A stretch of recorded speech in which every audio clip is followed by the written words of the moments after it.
welcome to my channel. Karibu, everybody, welcome to my channel. Thank you very much. It's a honor to present this part 2. So basically, we're going to be talking about or exploring the various reasons why British Geography Society and Europe in general selected western part of Kenya to be Israel. Was it just a coincidence? Was it because like people say it was Picky Ponke, they wanted Angola, Mozambique, or any of those areas? Was it just any part of Africa? So we want to explore the main reason, and we will use precepts or reference from different books, and we will go deeper. So to understand why they wanted this area, you have to go back to old history and understand why they chose this area. So we want to go back and see from the beginning, like what was the cause or what was the reason why they selected this area. So another thing that I want to point out is that this area has been a protectorate of various people and empires long before British was even a country. So first, it was a colony of ancient Egyptians. They used to use what is called Meiji to protect this area. And then after the Meiji, when it was invaded by the, let me just say Ottoman. So the Ottoman made it their colony for a very long time. Then the Omanis from Zanzibar also did the same. They made it their own protectorate. And everything that will grow around here will be taken by the caravans and go to the Omani. And then after the Omani is when the Portuguese and then the British and Germany start of war between Germany and Britain, because all of them wanted this area. So basically we want to go deep and know why there have been so many killings. People have been killed over this area, including millions of Arabs, and a lot of people have been killed because of this area, and none of this information is out there to the public. People don't even know about it. So we want to go deep and learn why all these things happen. Why the British recruited Nubian soldiers, brought them to Kenya, a place called Kibera, used them to kill a lot of people, including the Arabs. And none of this information is out there. Only few people know about this. So today we're going to explore all this information and put them together. So one more thing, historically, like I've said, this area was conquered by different people, and including the Axumite or the Ethiopians.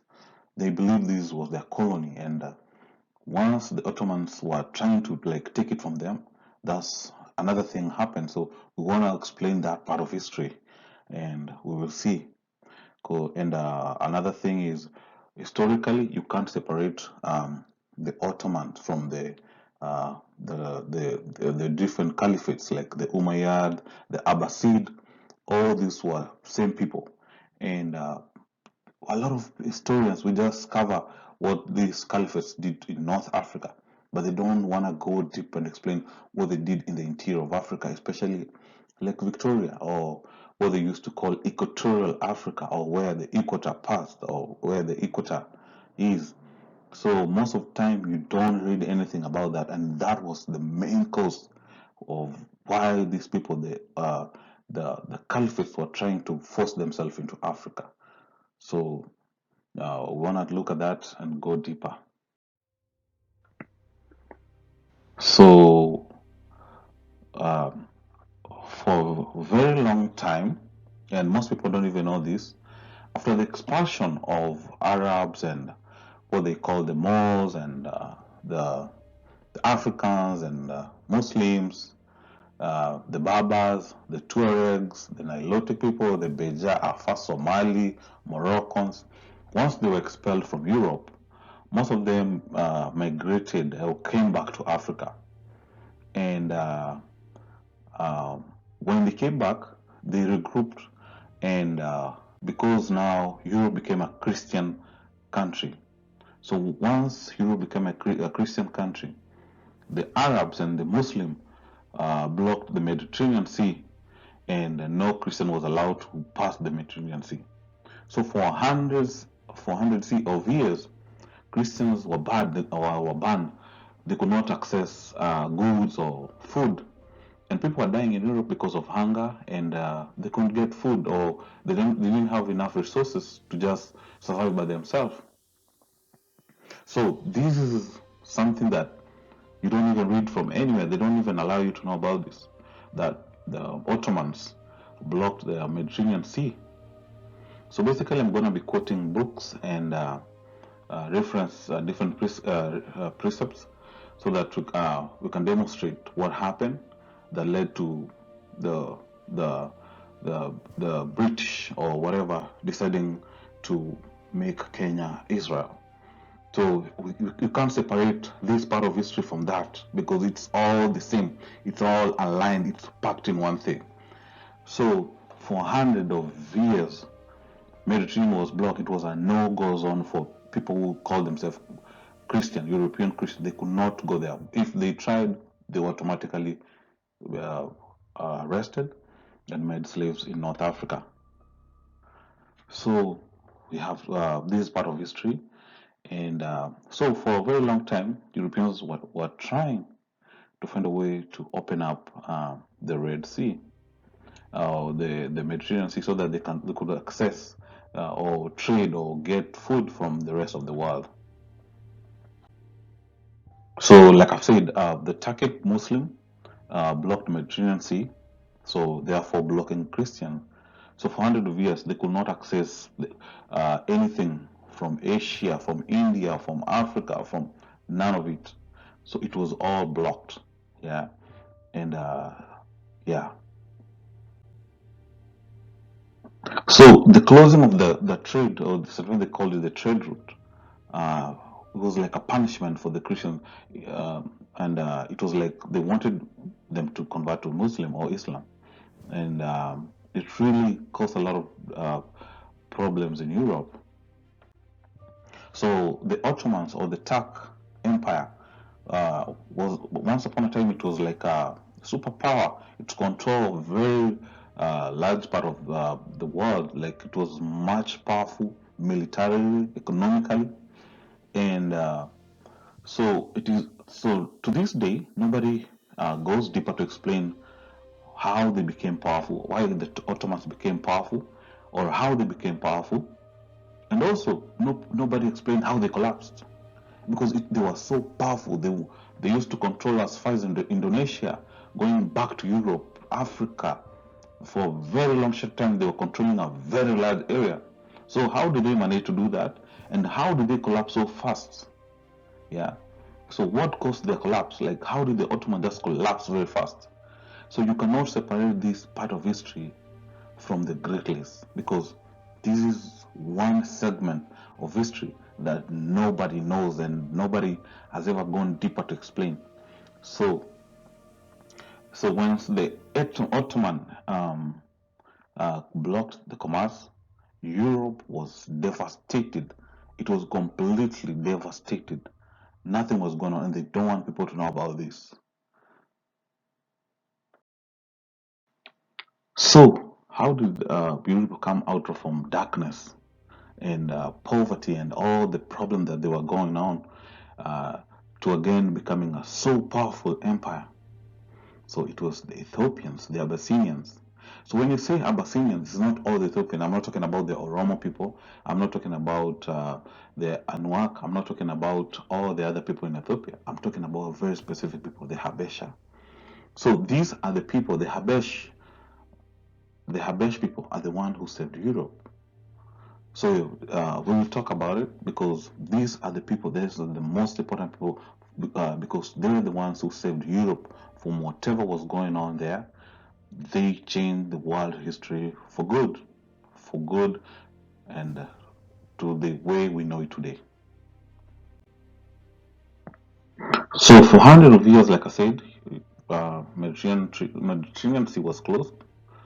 So Ethiopians, not all Ethiopians, like I said, the Habesh people, which they call them Abyssinian from the word Habesh, sent different people to go and request military support from from Rome and Portugal and Spain.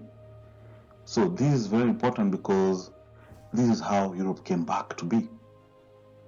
So between 1300 to 1400, Abyssinian or the Habesh wrote letters, like 3 letters, requesting military alliance with Europe to stop Ottoman or Turk or Muslim from invading Africa. So they wrote letters, and the 2 letters never got any response. But the last letter, changed everything. It changed everything. So in this letter, European named it Prester Juan. So it was named Prester Juan because at that time it was the Germans who were ruling from Eastern Roman or Eastern Europe. They were ruling the entire Europe. So it was named Prester Juan. Prester Juan is like a Germanic for Priest John of Ethiopia. So from this book, it says on 28 December, on 28 February 1514 to 1513, a 12-year-old page of the court of Manuel I of Portugal witnessed the arrival of more remarkable embassy from the shores of India. So I just want to clarify something here. Every time we read the name India, replace it with East African. Because for hundreds of years, Africans, they never called themselves all the names that you see today, the ones before that. So India was the name for East Africa. It used to be called Bara La Indi. So Ethiopians who wrote the letters quoted that name, and instead of saying Bara La Indi, they call it Indi. And then European call it India. So even when Colombia went to discover the American Indian, he was supposed to get, or he was searching for the Indi, Bara La Indi, but he never found them. So he decided to make those people Indi, but that was not the people he was looking for, or he was sent to look for. But the original Indi, it was in East Africa, a place called Azania or East Africa. So this is the most important people in the area that has escaped the minds and history of the world to this day. But some people, especially few people, know and understand this very well. So we will see. So from this book, it says, who was Prester John? So during the period of Crusade, late 11th to 13th century CE, a legend arose that a king allegedly named Prester John needed assistance in fending off the Muslims. In the 12th century, a letter arrived for the Pope and several other European leaders claiming to be from Prester John, the leader of Christian kingdom in the East that was in danger of being overrun by infidels. Prester John reportedly asked for help from European brethren. Though Prester John and his kingdom were never discovered, his mysterious letter sparked travels and exploration for centuries in an attempt to rescue the kingdom. So, as you can see from this, there was a contact between Ethiopians and Europe, and it was all about a kingdom and a kingdom, like a bigger kingdom called Prester John. There was another kingdom where the Ottomans were getting everything, including the swords and food that they used and to empower themselves. Like without this empire, if you could move this empire from the Ottomans, they will collapse. That's it. So the Abyssinian told European, if we can come together, fight these Ottomans, remove them from this area, it will be a wrap. So let's go on and see you.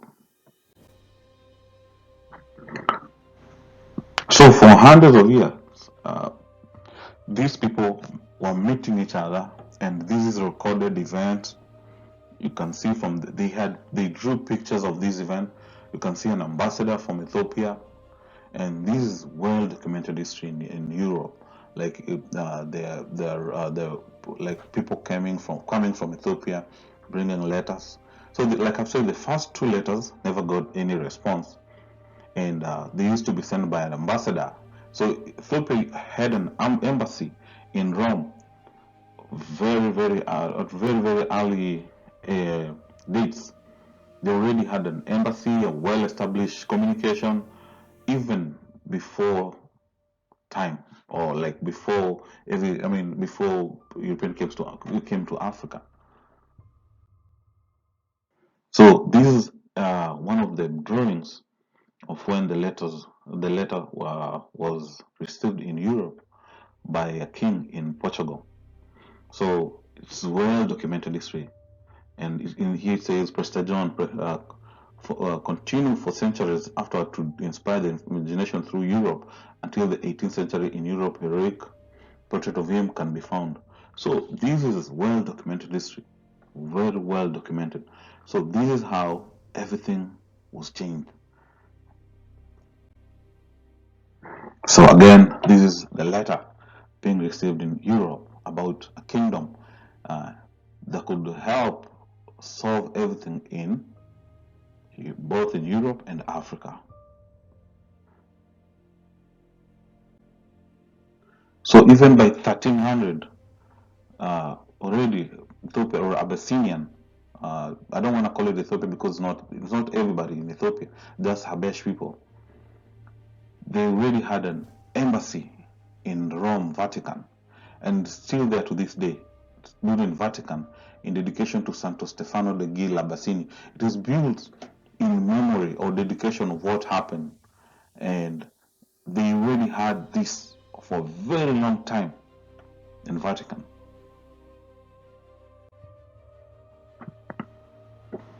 So from this book, it says, just quote the main important part. It says, not only had the new Ethiopian embassy made it to Rome in 1481, but also church representatives were finally able to reciprocate the visit and reach Iskander, a court by late 1482. So already Ethiopian or Habesh people were talking to each other, were already reaching out to European, talking and telling them everything they need to know about Africa.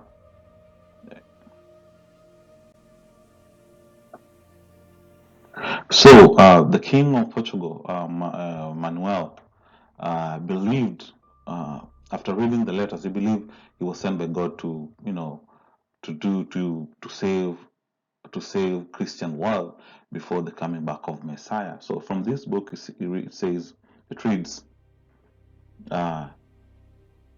Manuel painted his own destiny on a complex canvas on which the fall of Constantinople and Ottoman expansion represented the coming of a final battle against the forces of Islam. Together with his entourage, he envisioned recruiting Eastern Christians waging a multi-front war against the Muslim world, one meant to result in the liberation of Jerusalem, the destruction of Mecca and Medina, and the elevation of the ultimate Christian ruler of the East. So you see, they had plans, and this plan was to go to East Africa, find other Christians, work together militarily to fight the Ottoman and Muslims, and then liberate what they call the Jerusalem. So we will see, because this is now getting deeper, yeah. So we wanna go deeper and find out what they're talking about, because in this same book, you see they say Manuel began championing the double cause of India and Prester Juan. So we wanna know if why. I mean, we wanna know what they meant by Prester Juan of India, because historically there were no Christian in India, and the only place where we'll get that. Let me.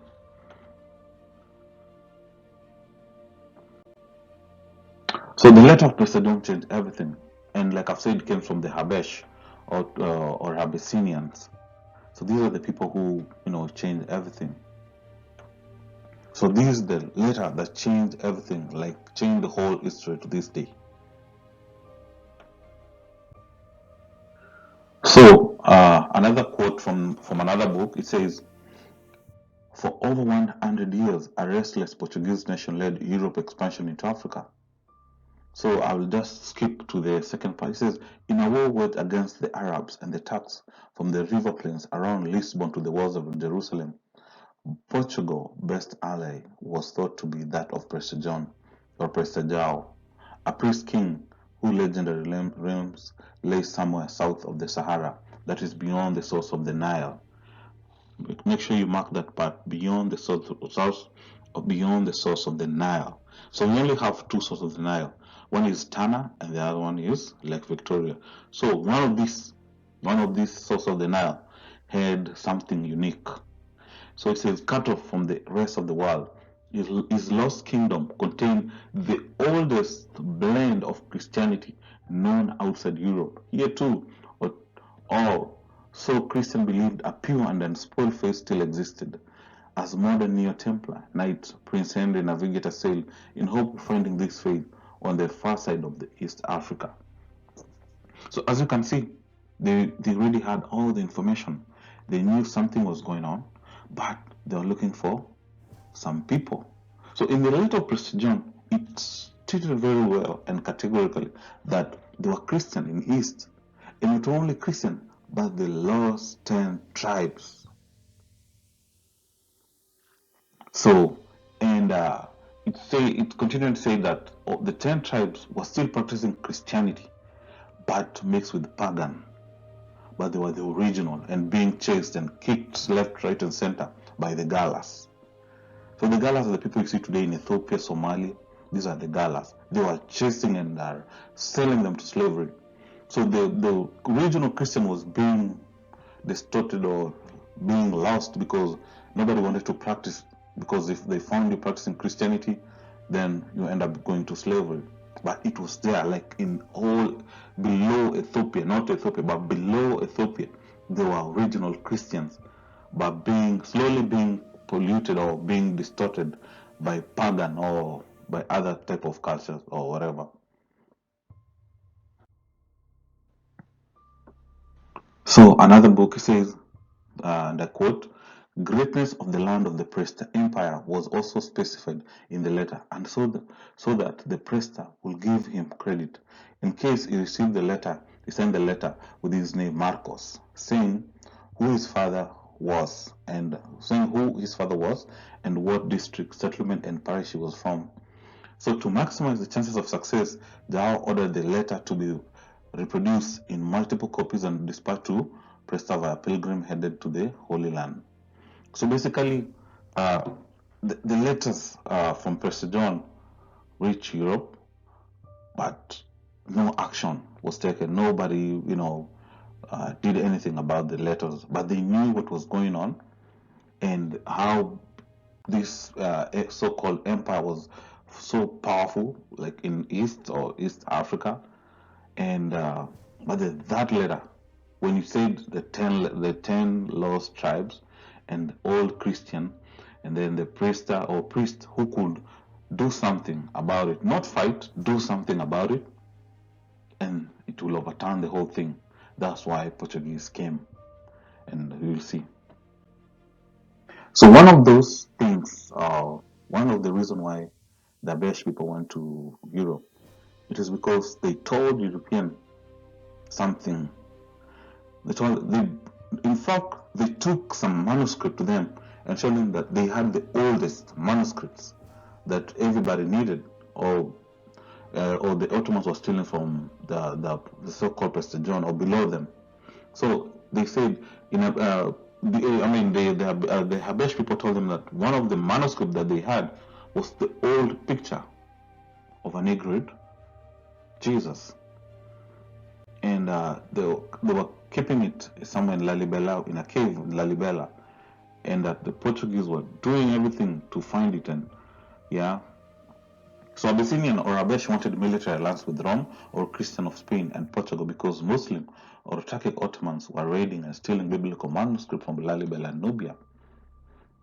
So we will talk about Nubia, especially Nubia, because we know King Ezana, that's where he went and destroyed everything, spoiled and and took away with all the biblical manuscript to Aksum. And that's how the first distortion, I don't know if it's the first or how many, but one of the things, the distortion or changing of biblical history started after King Ezana around, I don't know. So one of the things being looted by Turks was old picture of Negro Jesus, as was drawn by St. Luke and hidden in Nubia. Turks will raid or request to be paid tributes, or sometimes they call jizya, and take artifact to their sultan in Medina for whitewash, then finally transfer them to Constantinople for high value biddings. So that's what the Turks used to do. Even the millet, millet that used to come from, okay, we'll talk about that in another video, used to come from the Great Lakes, the millet and food. So we'll go first to Medina, then they will decide which one goes to Constantinople, which one goes to Basra, Iraq, which one goes to whatever. So he used to divide everything from Medina and Mecca, but the whole thing came from the Great Lakes. So we'll talk about that.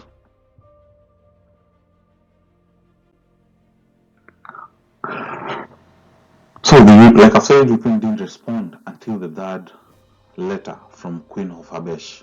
So on 8th July 1497, King Manuel dispatched Vasco da Gama and 4 ships to find an alternative sea route to India. So in their books or in their history, they say they were looking for spice and gold of India. But to this day, there's zero record of any gold coming from India to Europe. To this day, zero. So what kind of gold were they looking for in the modern India? So you will see what was going on, how they changed everything to hide all this information. But the thing is, they were looking for alternative route from the one that was being blocked by the Ottoman, the Mediterranean Sea, because it was blocked. So they were looking for alternative route to the so-called India. So Vasco da Gama was commissioned by King Manuel I of Portugal to find the Christian land of East. The king, like many Europeans, was under the impression that the India was legendary Christian kingdom of Prester Juan. So that's why Vasco da Gama and many other before him came. They were looking for this so-called Christian who could save Europe from all the problems that were going on in Europe. So in this book, it says the discovery of an ocean route to India. Remember, when you read India, it is India in quotes. So the discovery of the ocean route to India in 1497 to 1498 marks an epoch in the history of geographic exploration, no less than in that of the commerce. It confirmed the hypothesis of a circumambient ocean, first put forward by that name, but rejected by Ptolemy and the numerous followers, and at the same time diverted into a new channel, the profitable spice route with the East, which for ages had passed through Syria and Alexandria. So we'll skip that. So we'll go to the second part. It says, but Portugal was a small country whose resources were hardly even equal to the task of waging the continuous wars with the Moors, in which it had unwisely been engaged for generations past. And when, in addition to her African forces, she was called upon to maintain great fleets in the distant East in order to enforce her monopoly over the spice route. At first, in the face only of the Moors, and afterward in that of powerful European rivals, her resources speedily came to an end, and she found herself exhausted and helpless. It may well be asked whether Portugal would not be happier now, and neither too had she never had the opportunity of dwelling upon these ancient glories, had the wealth of the Indies, you see, never been poured into her lap. Now, do you see what was going on? They were looking for resources, and they were told by the Habesh, all the things that you need, including gold and everything, the wealth that you need is from Africa. Once you get there through the port of Indies, yeah, you will be powerful and have enough military or strength to fight the Muslim world or the Turkic-Ottoman people. And that's how Europe was saved. So the wealth of Indies. Remember, I said when you read Indies, we're talking about Bara la Indi, not to be confused by the modern country called India.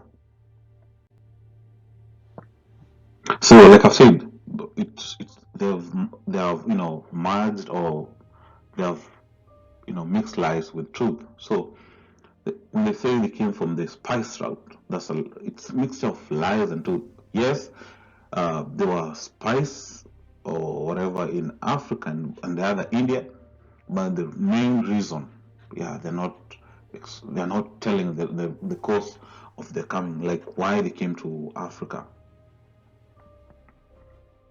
So what really happened when Vasco da Gama set foot in India? What happened? Like what really happened?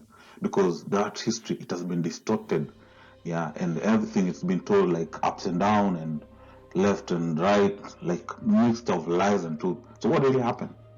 Did he get gold and spices, and did he live like that, and that's it?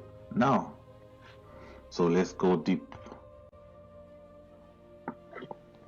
So Portuguese, real reason for searching for Prester John was not even the first reason they were looking for him, is because King Manuel believed Prester John could pray, and his prayer, or him being a priest, he could pray, and the miracles, they used to call miraculous, the miracles will save Europe. But Abyssinian, or modern Ethiopia, wanted military alliance to conquer Arabs once and for all.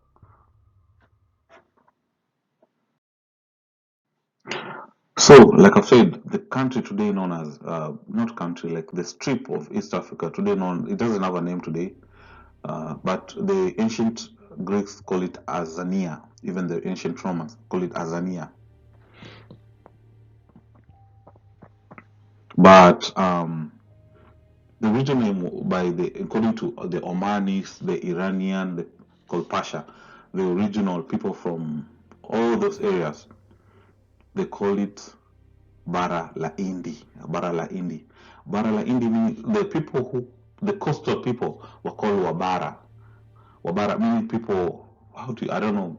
I don't know how to explain that in English. But the people who were in the inland were called Wabara. Then the Indian Ocean was called Indi. But the real meaning behind Indi is because there was some type of corns that used to grow inside Africa. Corn they used to call Indi. Not the Portuguese corn, not there's some other corn called Indi. So Bara la Indi, inside used to get those type of corn, Indi. So they call it Bara la Indi, not the Portuguese. There's other corn that came with the Portuguese, but these I'm talking about different type of corn. Okay, so that's why they call Bara la Indi. So the modern country or nation called India, the original name was Mabaharat. That's the original name, Baharat. But British or Victorian era changed it to India so that they can hide the whole history. So that's what happened. So even if you go to India today and ask them, they'll tell you the original name is Bharat or Mahabharat.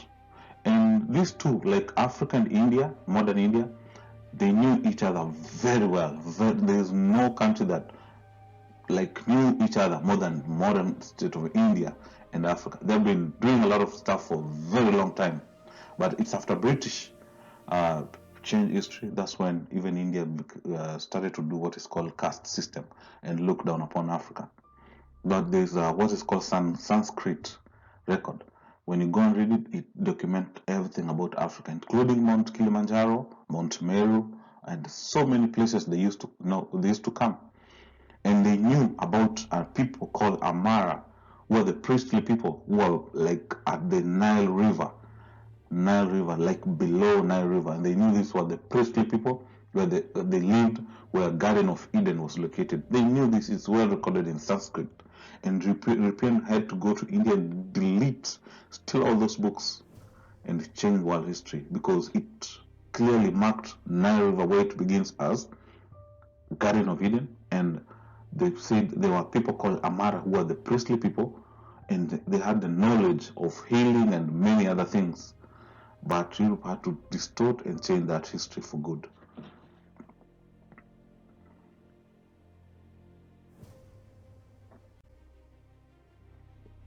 So this is a letter before the voyage or before they left. So the letter it basically talks about how they're planning to leave, where they are going, and what they are, the plans, the whole thing about the plan, the planning, and how the prayers.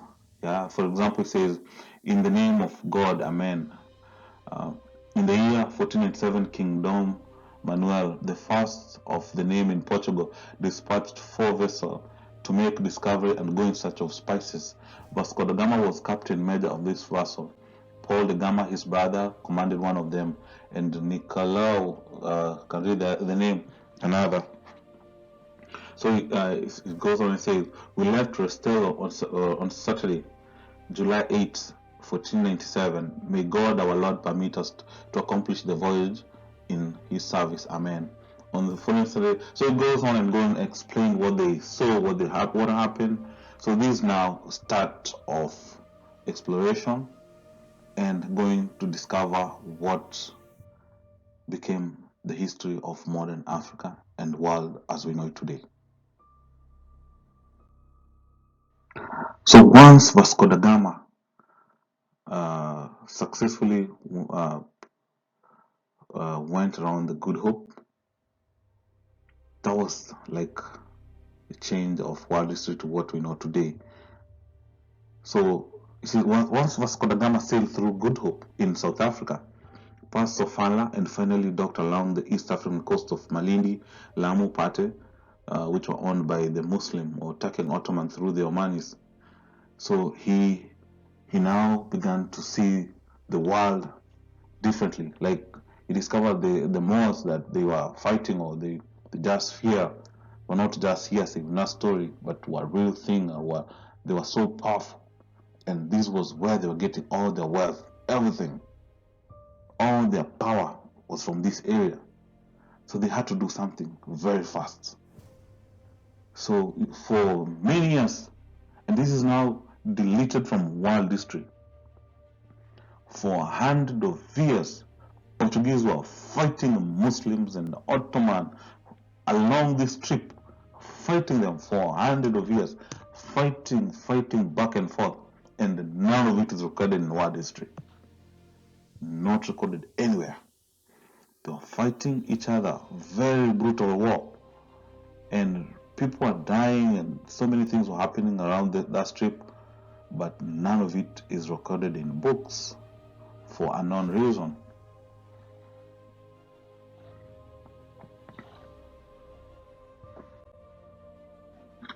So from this, I read the quote: "The people of this country are of ruby." So this is now the Portuguese describing what they saw in Mozambique or the strip of Sofala or East Africa. They say, "The people of this country are ruby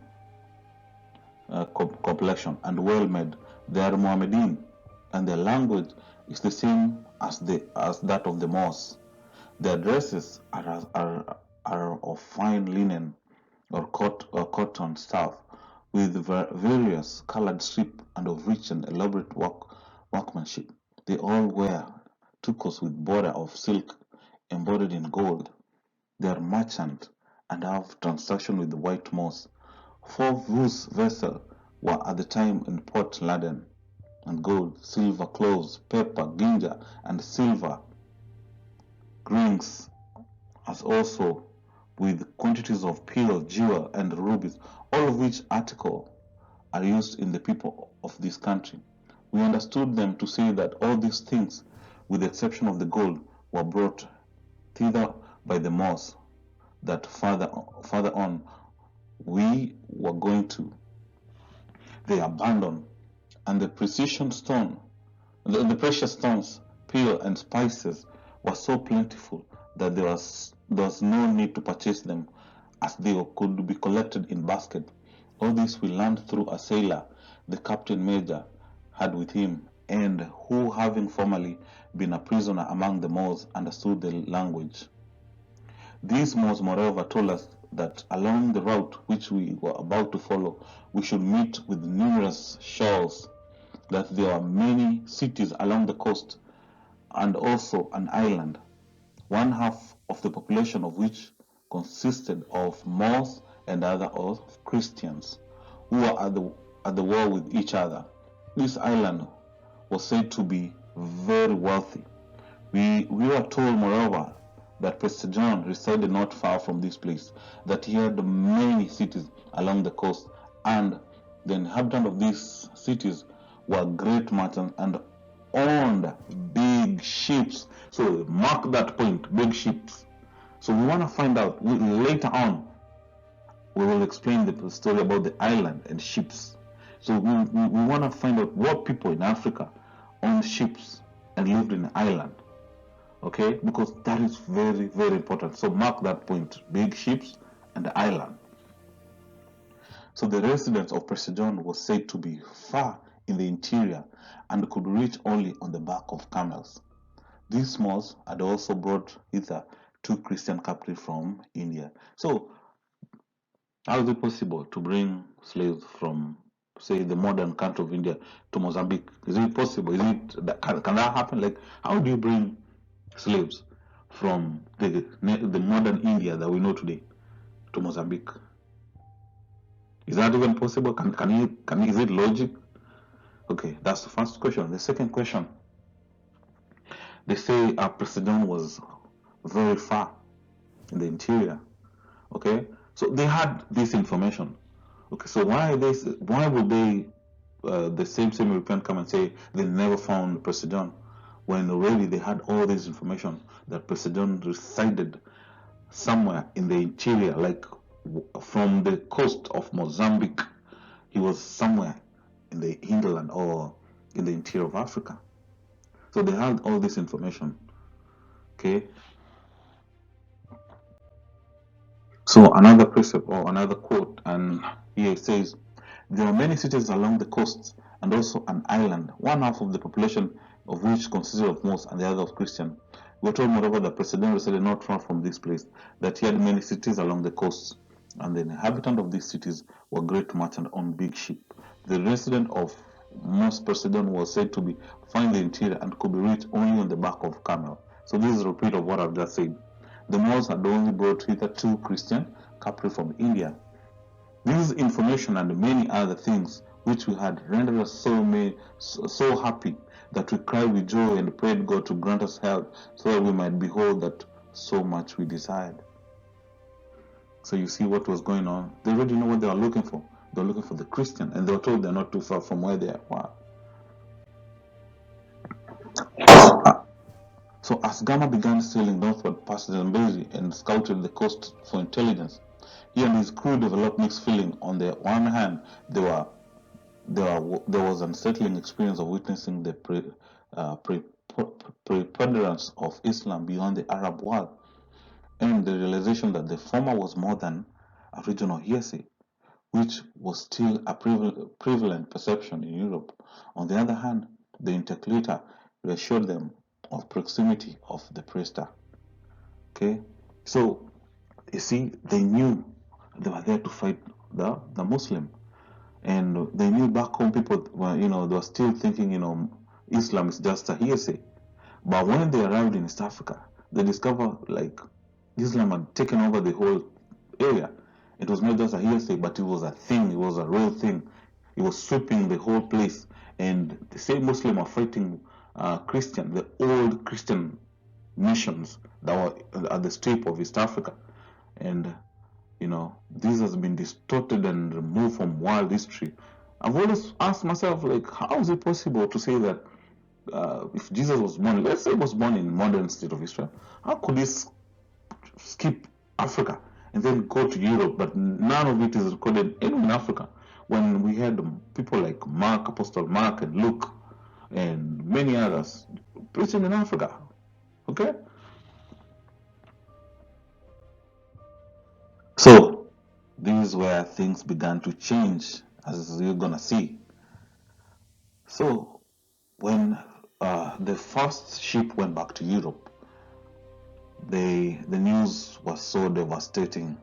Yeah, it was so devastating. So I'm gonna read the whole thing because I want you to get the picture of what was happening, because this is what really changed the face of Europe to uh, the Europe that you see today.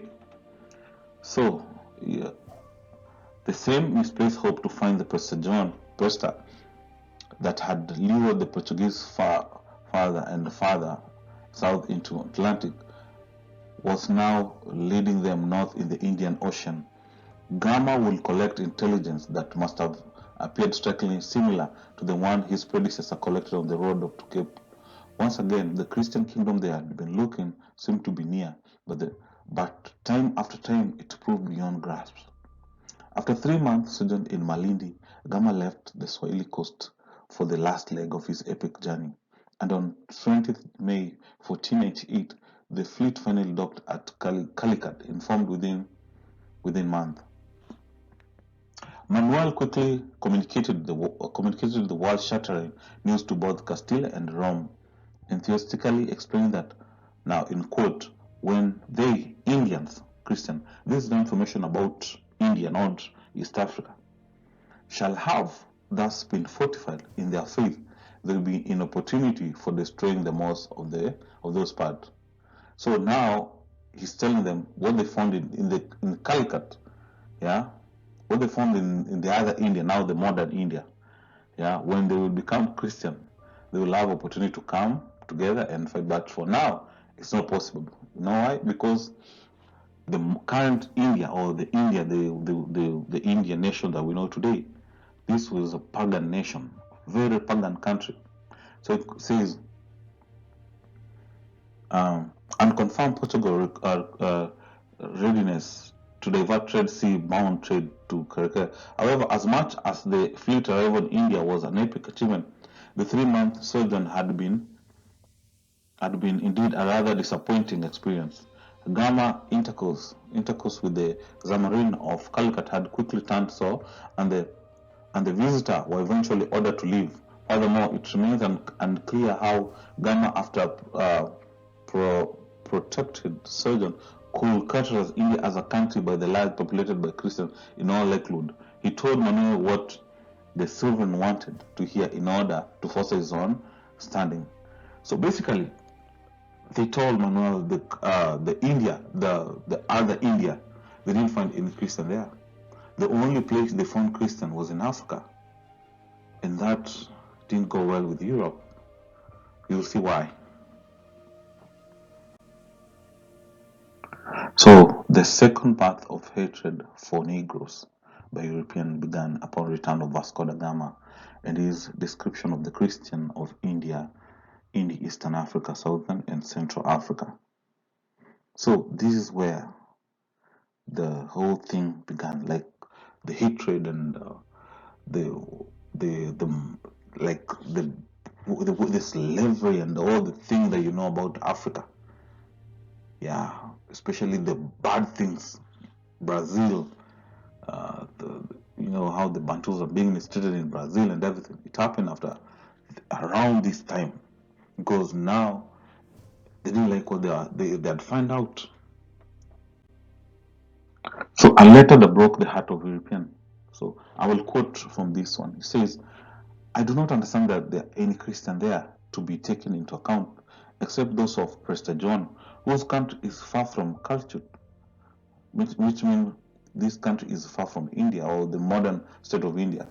On this western side of the Gulf of Arabia and the border upon the country of King Malindi, which means Malindi, King of Malindi, to modern Malindi in Kenya, and far at the interior upon the Ethiopian, that is the black people of Guinea. Did you get that? That is the black people of Guinea, as also upon Egypt and in the country of the Sultan of Babylon. You see, did you get that? So the only Christian were the people who look like West Africans. These are the Bantus, and these didn't go well. Okay, you didn't like this kind of information. Let's continue. So a second voyage was dispatched to go either to reaffirm, to verify, or because Europe didn't like what they had just find out that the so-called Christian of this nation are not Aryans, or are not European, are not white. Instead, they are Negroes or the Bantus. They didn't like that kind of information.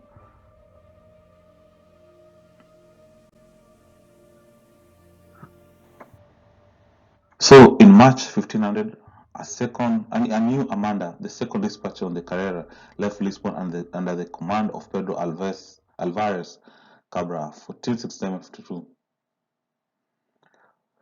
So I'll just read the yellow part. It says, the commander had brought along from the Portugal a few degrados, criminal, condemned to exile, who could be deployed in the interior to the interior more freely. When by late June the fleet was in Malindi, Cabral dispatched 2 of them into the interior.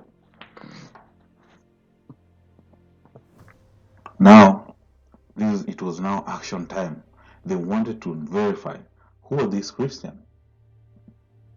Yeah, and remember, they saw who the most told them the Christian were, because when they first arrived, they saw slaves being led from what was called Prester Juan, the kingdom of Prester Juan, and they were black people.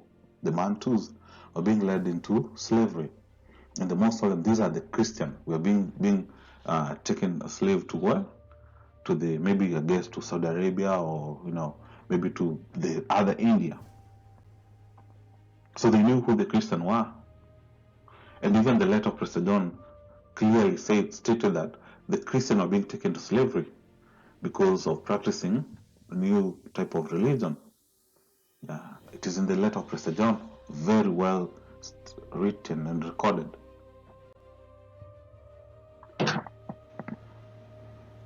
So these degrados were the spies now will be dispatched to go deep into Africa and locate a position of Prester John.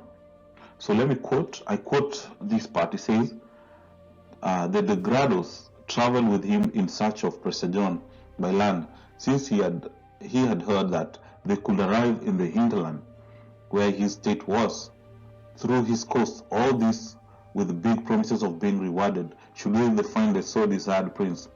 One of them was called João Machado, and the other one was Luis de Moura. Sometimes I think it's Moura. So you see, these were highly trained spies.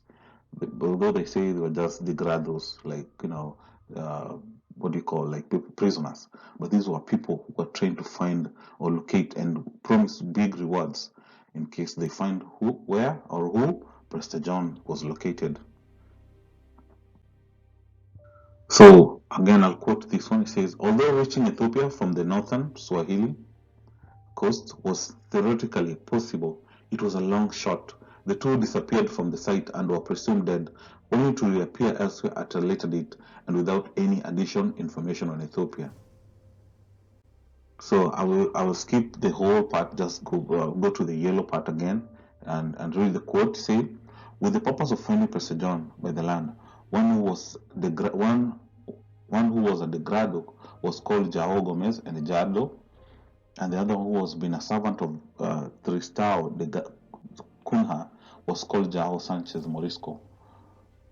And the third one was a Moor from Tunis called Sidi Ale. The king had promised the 3 of them great rewards should they make the journey. So instead of reading here, we'll go to another. I will skip this and go and continue in the second presentation. So yeah, it continues saying, the journey did not even start, as authority in Malindi could not secure safe passage inland for the 3 and prevented them from leaving. They were collected from the city in early 1508 and taken to Cape Gadafue, where the Moors told him, Alfonso de Albacue, that his road lay through the interior of Barbora, Zaila. It's supposed to call Barberia,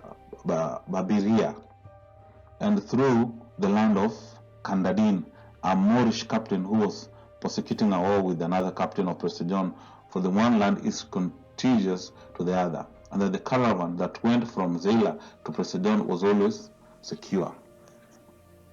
So now this is the spies who have been sent there to collect information, writing, those who survived and came back, writing what they, the experience and how. So continues says, on the Ethiopian island, however, knowledge of and interest in Portugal must have been mostly non-existent until the early 16th century when the Armada started to sail around the Horn.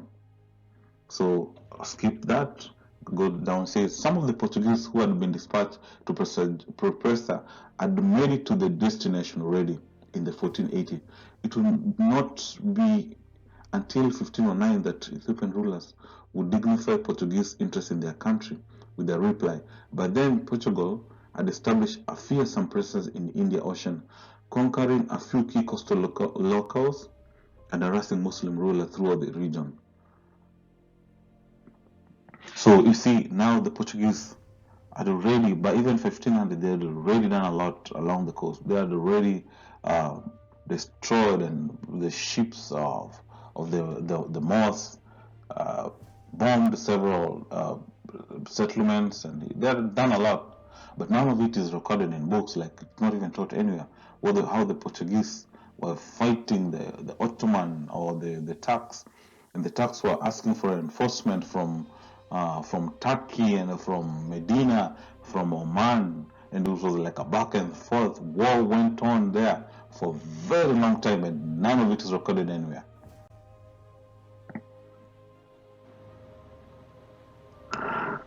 So from this it says a prince who is said to be suzerain over 72 kingdoms whose subjects include Amazon pygmies. So from this it says the Prester Juan, or from the letter it said King Prester Juan ruled over the pygmies. So there are no pygmies in the modern India. So there was a kingdom from that letter, from my own analysis. The kingdom of Prester Juan was a kingdom that overshadowed or ruled over small people, and it knew everything about everybody in East Africa. But it was in trouble, or it was now feeling threatened by the presence of Ottoman taking over their land or their protectorate. In other words, what I'm saying is the Ethiopian, the Habesh people, felt threatened that the Ottomans were taking over East Africa.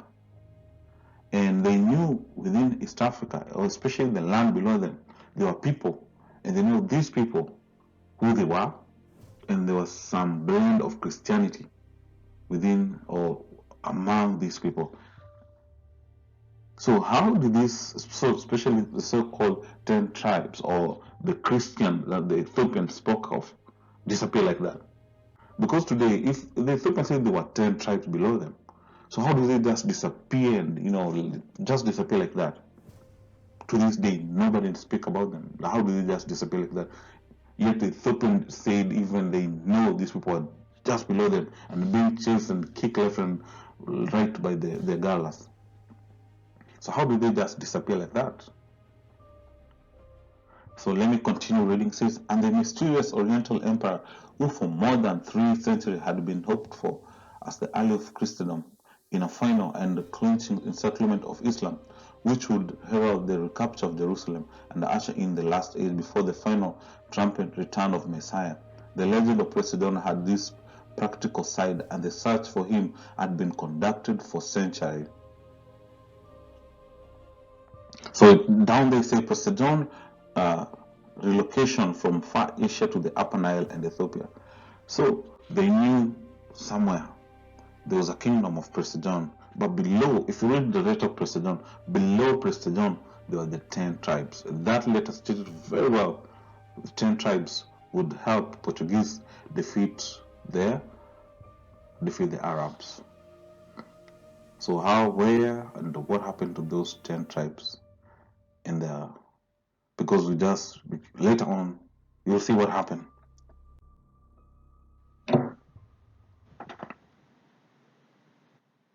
So later on the Portuguese court appeared to have been happy to accept that the Ethiopian negus in question was none other than the legendary Prester Juan of the Indies. So you see, now they accepted Indies, this part of Africa. Now they accepted the Habesh and the Prester Juan. But what happened to the 10 tribes? What happened to the so-called the old Christian nation that was scattered? That even the first Portuguese knew about them. What happened to them? Where did they go all of a sudden? Why did they just disappear like that? To this day, nobody mentioned about them. So what happened to them? To this day, nobody has ever come out to say or claim or what happened to those Christians that even the Portuguese saw them. The Moors, the Arabs knew about them, scattered throughout East Africa and the Great Lakes. So what happened to them?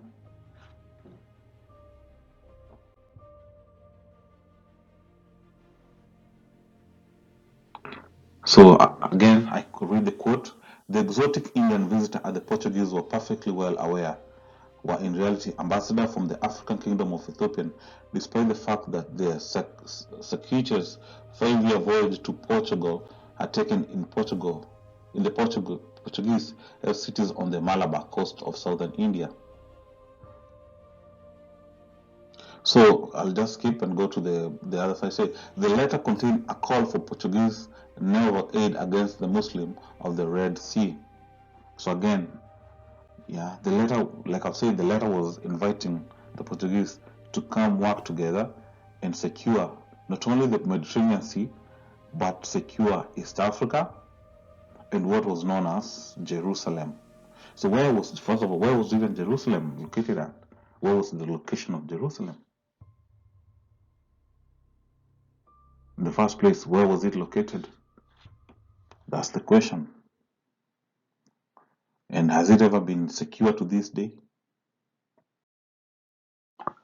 So this is now the drawings, or I don't know, picture when the Portuguese arrived.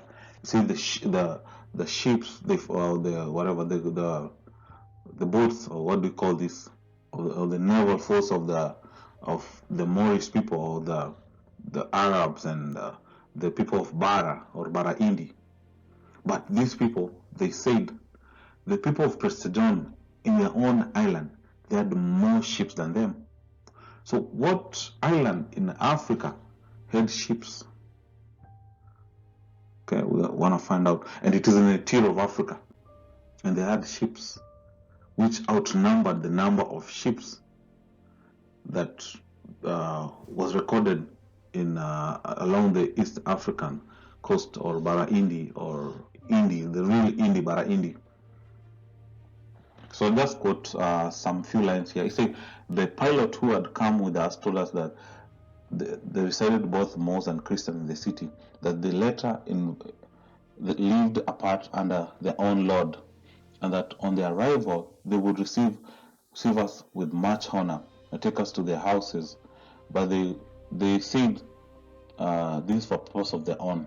So I'll just keep going down. Say, on Palm Sunday, April 8th, the king of Mombasa sent the captain major a ship and a large quantities of oranges, lemon, and sugarcane, together with ring, a pledge of safety, letting him know that in case of entering the port, he would be supplied with all the stood in need of. The princess was conveyed to us by two almost white, who said they were Christian, which appeared to be fact. So I'll skip and go down. It says, 2 men were sent by the captain major to the king, still further to confirm this peaceful assurance. When these landed, they were followed by a crowd as far as the gates of the palace. Before reaching the king, they passed through the doors, each guarded by a doorkeeper with a drawn cutlass. The king received them hospitality and ordered that they should be shown over the city. They stopped on their way at the house of 2 Christian merchants, who showed them a paper cutter, an object of their adoration, on which was a sketch of the Holy Ghost. When they had seen all the king send them, when they had seen all the king send them back with sample of clothes, paper, and corn, with which article he would allow us to load our ships.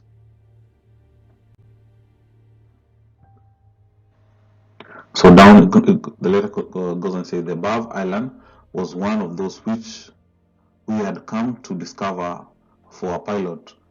So this was inhabited by Christian.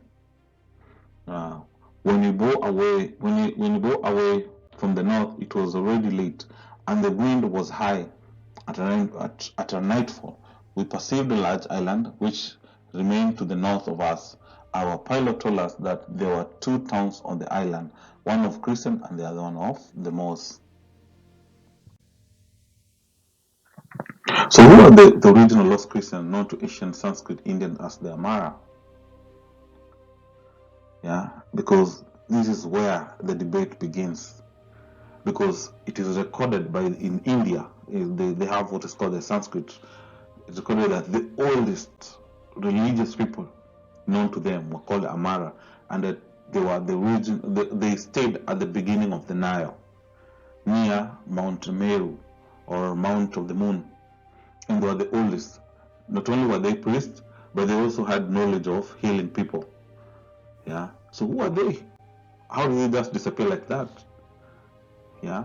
So how could a whole people, yeah, who are known by everybody, just disappear like that? So I'll read another quote here, and it says, first of all, I want to quote the about the equator, because it's where the whole thing took place. So this is now about the Amara people. So from this book, you say the proceeding of the Royal Geographical Society contains some curious and important information connected with the letter route furnished by French missionary, the Pere P. Billion, dated Zanzibar, August 1958. This missionary had been in Inare. He stated that there is a frequented route from Barawa on the seacoast to the Kaffa, the journey occupying 24 days, the estimated distance being 360 geographical miles. 12 days journey from Kaffa. You mentioned a Kaffa. Kaffa is very important because Kaffa is now like the border of modern Ethiopia, like on the Ethiopia and Kenya, like just on the border. That's why it's called Kaffa. So you see, 12 days journey south of Kaffa. You mention a people nearly white called Amara, who possess written books and speak a language different from both the Ethiopian or Ethiopic and Arabic. They build houses and villages and cultivate the soil. They are conjectured to be the remains of the Christian nation, which in early times spread far to the south of Abyssinia until they were overrun, massacred, or scattered by the savage Gallas. That's it. You don't need any other evidence. So, other than describing them as white, we will explore, because we have other evidence who the Amara people are, because this is just the beginning. We will go deep into the Amara, because the Amara people, the so-called Amara, is where everything took place. This is now like Hollywood. This is the cause of all these things. So you see, 12 days journey. So if you travel 12 days from Ethiopia, going south, where would you arrive? Okay, 12 days journey south of Kaffa. So if you travel 12 days, say from Ethiopia, you're traveling, especially if in ancient days and time, if you're traveling, it will be much quicker, because people are walking in, so people are fit and not like today. So imagine traveling 12 days journey south of Kaffa. And this is just approximate. If you're traveling from Ethiopia, where will you, most likely, which areas will you arrive? So we want to see, the guy or whoever was explaining where the Amara was, the Amara would have been not in Ethiopia, would be like far from Ethiopia, country of Ethiopia. They would be outside Ethiopia, most probably in Kenya or Uganda. So he says 12 days journey south of Kaffa. You mentioned.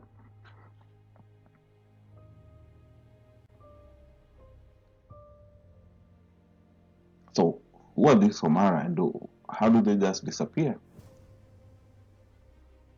What does the name Amara even mean? How do they just disappear like that? That's the question.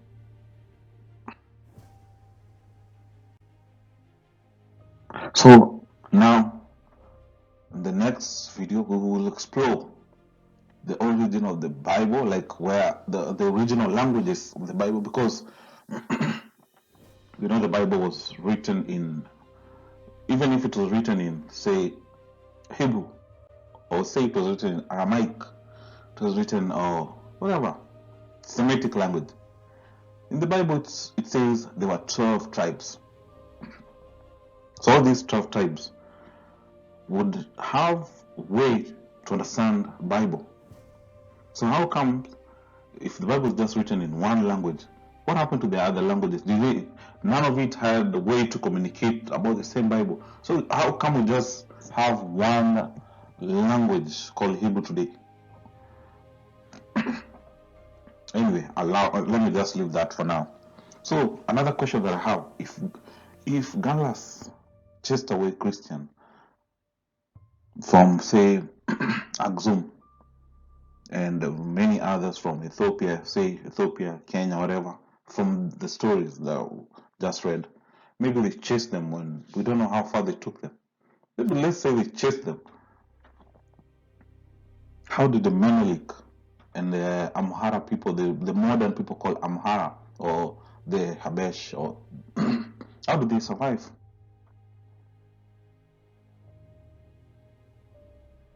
Okay, yeah, need somebody to do more research. You'll see where I'm going with this case. Yeah, so if the Gallas chased away Christians, then how did the Menelik and others remain not only as the most superior, but they remain as the conquerors? And when repent came, they became the victims again at the same time. So how can you be two people in one, conqueror and victims at the same time? Another question that I have: could it be that the Tutsi, the Hima, Nyamlengo, and the Fulani people, could they be one of the Gala stock? And I want to get even deeper. Could they be the descendant of soldiers, armies that they stemmed from the Galas people, the original Gala, that were kicking certain people from, especially Axum, chasing them all the way to the forested areas, pushing them down like as far as they could push them, so that the story, the whole story will change forever. Now, that's just one question. Another question is: did you know that the oldest language is called Suba? And did you know that Noah, Enoch, none of these people spoke any language called Hebrew, but was called Suba language?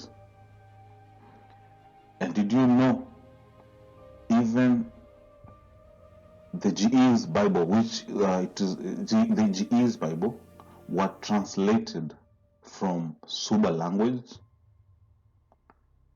And that when King Ezana invaded Nubia and Nubia Mountain, just above, which is the border of Uganda and Sudan, that's where they stole all the biblical manuscripts. And even the Ottoman, the Arabs, they were stealing manuscripts and going and changing them, especially around Eritrea. And the other side, they were changing all the manuscript to their own version, and they're calling it demonic. And even the Syrian, they call Syrian script, it comes from another script called Syrian, which is purely Bantu, purely. And it was all distorted from what is called the Suba languages books that were all stolen from Nuba Mountains. Or when you read the book like Jasher, Jubilees, all in the book of Genesis, they are all come from old book of Moses, which was written in a language called Suba. In fact, it is said King David and Moses, they didn't speak any other language. They spoke Suba. And to this day, the city, the current city, the one they have built in Palestine by those people who came from Russia and Poland. They call it Suba. And they don't even know why they call it Suba. But they know the city of David was Suba. And they know David, King David. He didn't even call himself David because he knew he was a Suba. Because he spoke Suba, the original language of Noah, called Suba. And this is well-known information. When you do research, you discover that even the name of Moses, there's nobody called Moses or Musa. The original name was in Suba. He was called Mushitahu. Mushitahu is a Suba name, meaning drawn from the Shitahu, water. Mushitahu. When you go deeper, you see all these names. They have just distorted them. Yeah, and like I said, yeah, this is just the beginning. We'll go deeper and deeper.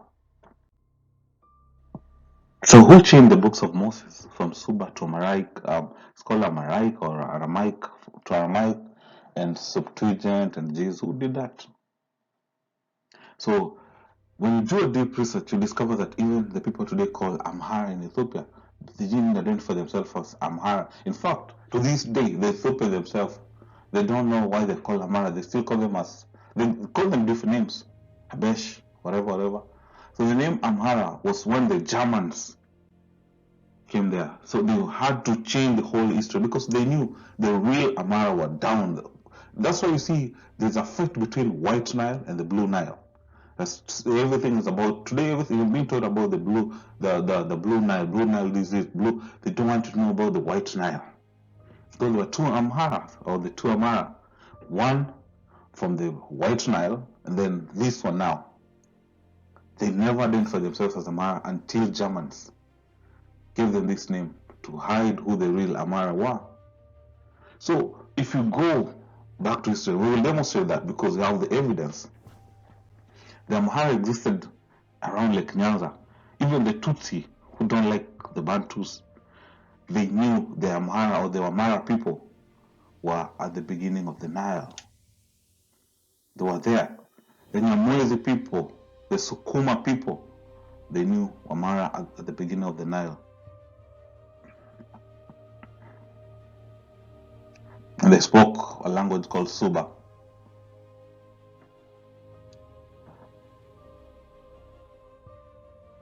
And most of the biblical manuscripts came from Nuba or Nubi Mountain, Sudan. That is southern Sudan, not even northern Sudan, south borders of Uganda. They were hidden in caves and mountains. We'll talk about Jeremiah. Because we read about Jeremiah, you'll see where because we know Jeremiah hid a lot of stuff in Sudan. So the story didn't just end in Sudan. We will go deeper, especially Prophet Jeremiah. Yeah, and why the books were stolen from there. The Suba books, which were changed to Ge'ez, and we'll tell you about the story of the converts that happened in Saudi Arabia and Yemen.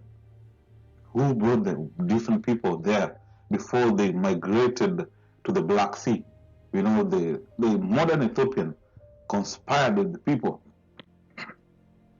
and helped them to convert. It all happened in Saudi Arabia and Yemen. And this group then migrated to the Black Sea. They gave the manuscript and the book and everything so that they could go together in Palestine and create Israel, but it never worked. So now again, we see the same story repeating itself today. So this is stealing the history of another people. We will go deeper than that. This is just the beginning. So when you go to Tanzania today, they still teach about Amhara. Because they know Amhara are still in Kenya, they don't know about the Amhara that are in Ethiopia. They don't know anything about Amhara being in Ethiopia. They still teach. I wish I could translate this to English, but you see, this is an example. Say, ingawaje mji uliotumiwa na mji wa Nairobi, mji kimjini popote. Amhara ambao wanaishi mkoani Nyanza, Kenya, they know Amhara in Kenya, but in Kenya, who are the Amharas in Nyanza? Who are they to this day? Who are the Amara living in Nyanza, Kenya? Where are they?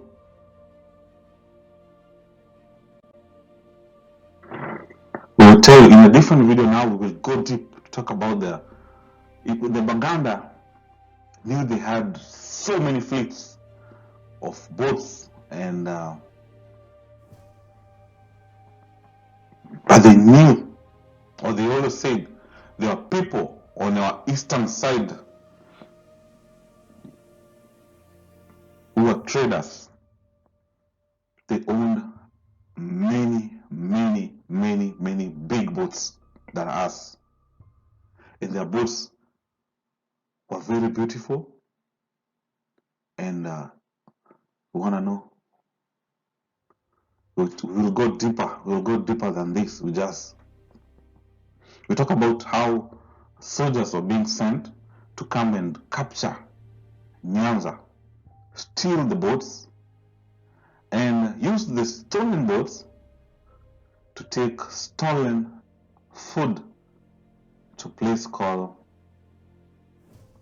I forgot the name, a place in Sudan. And then this food will be divided, one going Egypt, another going to Ethiopia, and another one going to a place where the Wahoo soldiers. So this is part 2, and part 3 we will talk about who stole the boats, why they stole the boats, who sent them, how they distorted the story of the Amara. Now spec, we want to get to the spec part, John Huntington spec, because this is now where the meat is at. Like, we want to go deep to discuss who the real Amara people are, why it has been hidden. Because if the Amara people were the original Christian, as was said by everybody, because they were appointed, even the Baluchi Arab, they say, these are the Amara, these are the only people who are Christian. If these people were the Christian, then it means all the Bantus are the real Christians. Because you can't separate the Amara people from the rest of the Bantus. So if they were called the original Christian by all these people, automatically it means that all the Bantus, including those who are taken to slavery to the 4 corners of the world, it means these are the same people being persecuted because of,